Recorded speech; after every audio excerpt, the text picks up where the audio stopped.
नमस्कार साथियों, स्वागत करता हूँ इस YouTube चैनल पर जिसका नाम है वीसी एजुकेशन। साथियों, जैसा कि आपको पता है, मैं प्रतिदिन आपके लिए एक मॉडल पेपर लेकर आता हूँ जिसमें 15 प्रश्न आपको देखने को मिलते हैं जो कि पुरानी परीक्षाओं में से होते हैं। तो साथियों, ऐसे ही आपके सामने आज मैं जीव विज्ञान का एक टॉपिक सजीव एवं निर्जीव लेकर आया हूँ जो कि रीट L2 में अभी जुड़ा है। रीट L2 का नया टॉपिक है, इसलिए रीट L2 के अकॉर्डिंग बहुत ज़्यादा महत्वपूर्ण टॉपिक है। तो साथियों, वीडियो को ज़रूर देखिएगा, आपको बहुत कुछ नया इस वीडियो में आज देखने को मिलेगा। सजीव एवं निर्जीव। सजीव एवं निर्जीव का परिचय। क्या होते हैं सजीव और निर्जीव?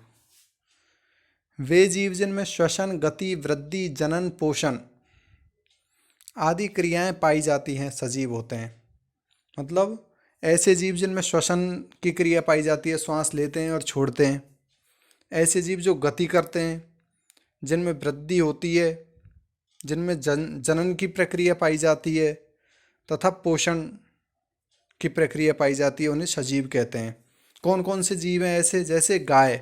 गाय सांस लेती है। बकरी सांस भी लेती है, गति भी करती हैं, ये सब प्रजनन भी करते हैं, पोषण भी करते हैं। ऊंट, शेर, बरगद, पौधे। अब आप बोलोगे पौधे कैसे श्वसन करते हैं? पौधे भी ऑक्सीजन गैस लेते हैं और कार्बन डाइऑक्साइड छोड़ते हैं, इसलिए पौधे श्वसन करते हैं। गति कैसे करते हैं?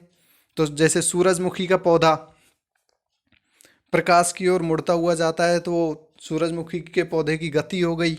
बेल किसी के सहारे से चलती है आगे, वो गति हो गई। वृद्धि कैसे होती है? सबसे पहले छोटा पौधा होता है, धीरे धीरे बड़ा होता है वो, और बड़ा होता जाता है और एक अंत में जाके बहुत बड़ा पौधा जाके बन जाता है। पोषण जड़ों से प्राप्त करते हैं। जनन पौधों का जो बीज होता है, बीज से नया पेड़ तैयार होता है, इसलिए ये सभी सजीव हो गए। और निर्जीव जिनमें उपयुक्त क्रियाएं नहीं पाई जाती हैं वो निर्जीव होते हैं। जैसे ईंट, पत्थर, मकान, कोई भी सामान हो, डिब्बा डिब्बी, प्लास्टिक, कुछ भी हो, वो निर्जीव है जो ये क्रियाएं नहीं करता। जैसे आपकी बाइक, साइकिल वगैरह कुछ भी हो। अब आप बोलोगे सर बाइक तो पेट्रोल पीती है, तो और गति भी करती है, तो वो क्यों नहीं है? लेकिन वो जनन जनन नहीं करती, वृद्धि नहीं करती, इसलिए वो निर्जीव में आएगी। जैसे अब निर्जीव कौन कौन से होंगे? बस्ता, पेन, पेंसिल, रबड़, मेज, कुर्सी आदि। जीव जंतु जीव जंतु एवं पेड़ पौधे वृद्धि, गति, श्वसन, पोषण, जनन, उत्सर्जन आदि लक्षण दर्शाते हैं, अतः इन्हें सजीव कहते हैं।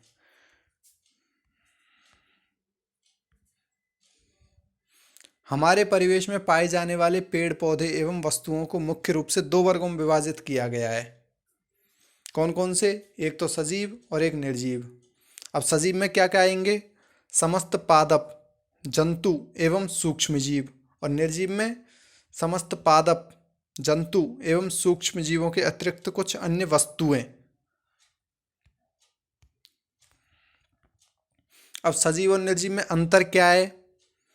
तो अंतर देखेंगे अब हम। इधर तो ये तो अंतर के आधार हो गए सब, ये सजीव हो गए और ये निर्जीव हो गए। अब आकार तथा माप। सजीवों का आकार एवं आकृति इनकी निश्चित होती है। जैसे बिल्ली है, बिल्ली का बच्चा बिल्ली जैसा ही पैदा होगा, फिक्स है, निश्चित है उसका आकार और आकृति। ऐसे ही कोई भी जानवर है, गाय का बच्चा गाय जैसा ही पैदा होगा, उसकी जैसी ही उसकी आकृति होगी। इसलिए सजीव का आकार एवं आकृति निश्चित होती है, निर्जीव की आकार एवं आकृति अनिश्चित होती है। क्यों? जैसी आकृति हम चाहते हैं, जैसा आकार हम चाहते हैं, वैसे उसमें कर सकते हैं, बना सकते हैं उसी हिसाब से। अगला श्वसन। सजीवों में श्वसन क्रिया होती है, फलतः इन्हें ऊर्जा प्राप्त होती है। श्वसन क्रिया होती है इसलिए उन्हें ऊर्जा प्राप्त होती है, अगर उनमें श्वसन क्रिया नहीं होती तो कुछ नहीं होता। और निर्जीव में श्वसन क्रिया का अभाव पाया जाता है। अगला है कोशिकीय संरचना। सजीव, कोई भी सजीव हो उसका निर्माण कैसे होता है? कोशिकाओं से मिलकर। तो सजीवों का शरीर एक या अनेक कोशिकाओं का बना होता है। कोशिका में जीव द्रव्य पाया जाता है। और निर्जीव में, निर्जीव की रचना कण, अणु या परमाणु से अथवा पदार्थ के विभिन्न भागों के जुड़ने से होती है।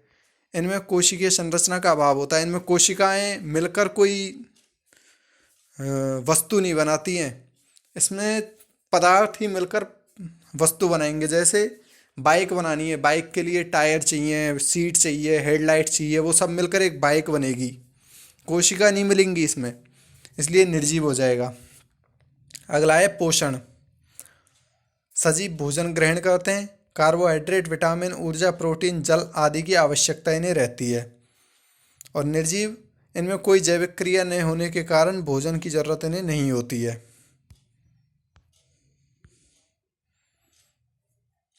अगला है शारीरिक संगठन। अनेक अंगों व तंत्रों की सहायता से शारीरिक संरचना बनती है। अब इसमें सजीवों में अंग मिलकर एक शरीर बनाते हैं। जैसे 2 हाथ, 2 पैर, आँख, नाक, मुंह, ये सब मिलकर एक शरीर बना रहे हैं। जबकि निर्जीवों में ऐसा नहीं होता है। निर्जीवों में अन्य तत्व के भागों को जोड़ने से संरचना बनती है। जैसे बाइक है, बाइक में 2 टायर, साइकिल है, साइकिल में 2 टायर, सीट, हैंडल, ये पेडल वगैरह, ये सब मिला के एक वस्तु बनेगी, साइकिल बनेगी। इसलिए अन्य तत्वों, अब वो भी तो तत्व ही हैं, वो कोई सजीव थोड़ी हैं, ना वो कोशिकाएं। इसलिए अन्य तत्वों के भाग को जोड़ने से संरचना बनती है। शारीरिक संगठन इसमें सजीव में तो फिक्स रहता है, हमारे ये 2 हाथ हैं, 2 ही रहेंगे, अब हम इसमें 2 और जुड़वा नहीं सकते। निर्जीव में जैसे साइकिल है, उस पर कुछ भी सीट दूसरी लगवा ली, बड़ी लगवा ली, टायर मोटे वाले लगवा लिए, उसमें हो सकता है कुछ भी। अगला है उपापचय। सजीवों की रचनात्मक, निर्माणकारी व विनाशकारी अथवा विघटनात्मक क्रियाएं हर समय होती हैं। उपापचयी क्रियाओं का इनमें अभाव पाया जाता है। निर्जीव में उपापचयी क्रियाओं का अभाव पाया जाता है, जबकि इसमें होती हैं। इसमें नई नई चीज़ें बनती भी हैं और उनका विघटन भी होता है। ठीक है। अगला है बढ़ना, बड़ा होना, वृद्धि। एक समयांतराल में सजीव वस्तुएं बढ़ती हैं, उनके आकार एवं आकृति में वृद्धि होती है, जबकि निर्जीव में नहीं होती। जो इनकी होगी, जो आकार होगा वो फिक्स रहेगा, उसमें कोई वृद्धि नहीं होगी। जबकि सजीव में वृद्धि होती रहती है। सबसे पहले छोटा बच्चा होता है, धीरे धीरे बड़ा होता जाता है, ऐसे वृद्धि होती है इसमें। विचरण या चलन। सजीव में चलन की प्रक्रिया पाई जाती है। ये अपनी गति से दूसरी जगह पर चल सकते हैं, जबकि निर्जीव नहीं चल सकते। अपने मन के अकॉर्डिंग कहीं भी जा सकते हैं। जैसे गाय अपने मन से चलती हैं। सजीव, इंसान, जानवर, पेड़ पौधे सब, जबकि निर्जीव में ऐसा नहीं होता है।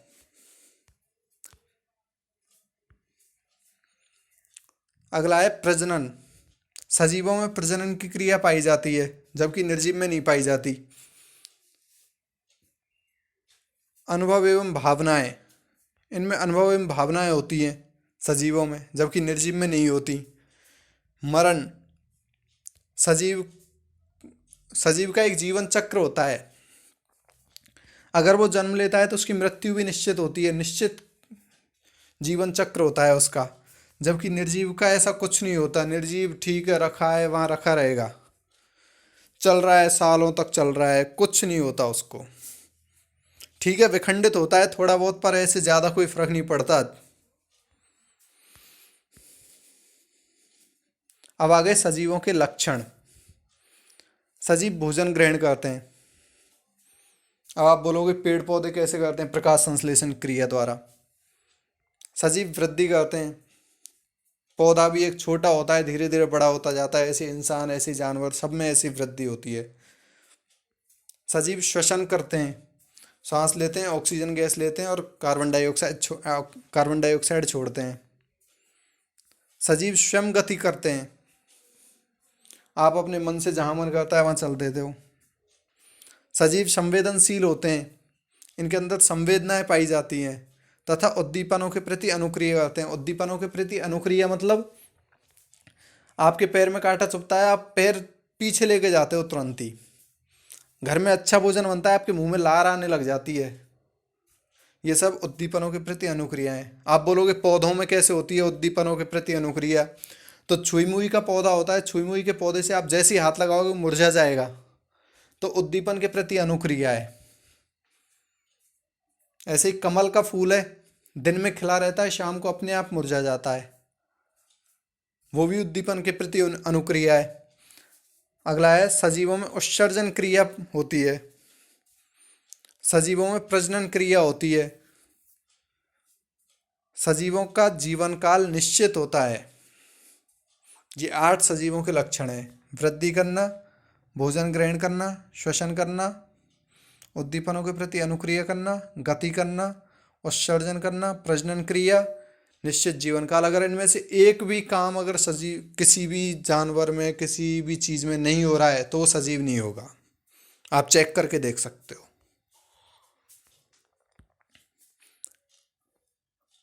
अगला है विषाणु।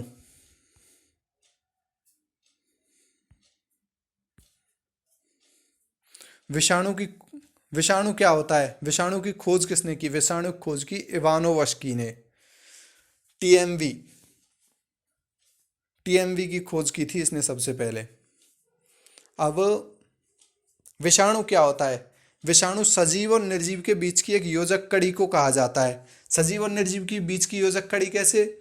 ये सजीव भी होता है, निर्जीव भी होता है। अब ऐसा कैसे हो सकता है? ऐसा ऐसे हो सकता है कि अगर इसको कहीं निर्जीव स्थान पर पटक दिया, विषाणु कहीं भी निर्जीव स्थान पर गिर गया, तो वो निर्जीव की भांति कार्य करेगा।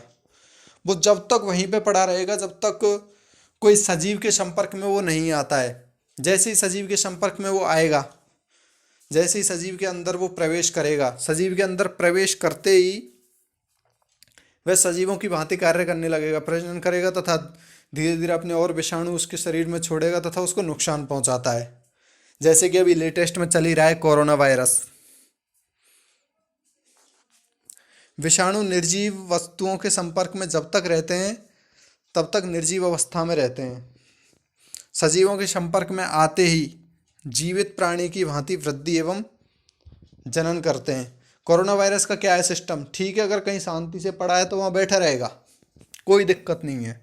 जैसे ही वो सजीव के संपर्क में आएगा, किसी के नाक या मुंह के थ्रू अंदर जाता है, जैसे ही संपर्क में आएगा अपने आप एक्टिव हो जाता है अंदर जाकर।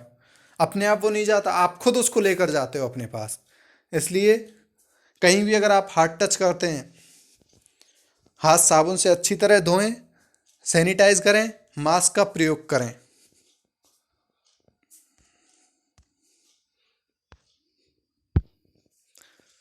विषाणुओं को सैकड़ों वर्षों तक क्रिस्टल के रूप में इकट्ठा करके रखा जाए तो भी ये सजीव का शरीर पाते ही वृद्धि एवं जनन करने लगते हैं। इनको हजारों वर्षों तक कहीं भी डाल दो, पड़े रहेंगे। जैसे ही वहाँ से अगर सजीव के संपर्क में वो आ गए, संपर्क में आते ही वृद्धि करेंगे और जनन भी करने लग जाएंगे। विषाणु 3 प्रकार के होते हैं: पादप विषाणु, जंतु विषाणु और जीवाणुभोजी। ज़्यादा डिटेल में अगली वीडियो में इसके बारे में बताएंगे। एक है जगदीश चंद्र बोस, बहुत अच्छे वैज्ञानिक हैं जगदीश चंद्र बोस। इन जन्म हुआ था इनका 30 नवंबर 1858 और जन्म स्थान इनका ररौली गांव, जो कि वर्तमान में बांग्लादेश में पड़ता है। इनकी उपलब्धियां 1920 में रॉयल सोसाइटी के फेलो चुने गए थे। पौधों की धीमी वृद्धि को मापने के लिए एक अत्यंत संवेदी यंत्र इन्होंने बनाया था, कैस्कोग्राफ नाम का, जो कि ये रहा नीचे फोटो में बना हुआ है। दुनिया में सर्वप्रथम सूक्ष्म तरंगों को पकड़ने वाला वायरलेस रिसीवर का आविष्कार किया, जिसके आधार पर मार्कोनी ने बेतार के तार का आविष्कार किया। सबसे बड़ी उपलब्धि इनकी यही है, वायरलेस रिसीवर। निर्माण ये जो भी नेटवर्क वगैरह चल रहा है इसका निर्माण इन्होंने किया था, लेकिन मार्कोनी ने उसको चुरा लिया था, जिसकी वजह से आज मार्कोनी फेमस हो गया। ये है हमारे जगदीश चंद्र बोस। इन्होंने संवेदी यंत्र बनाया था, जो भी ये कैस्कोग्राफ पौधे की धीमी वृद्धि को मापने के लिए काम में लिया जाता है। तो साथियों, आपको अगर हमारी आज की वीडियो अच्छी लगी हो तो वीडियो को लाइक कीजिए, ज़्यादा से ज़्यादा शेयर कीजिए, सब्सक्राइब कीजिए चैनल को और बेल आइकन पर क्लिक कीजिए, जिससे हमारी कोई भी वीडियो डलते ही आपके पास नोटिफिकेशन पहुंच जाए और आप उसका लाभ उठा सकें। धन्यवाद।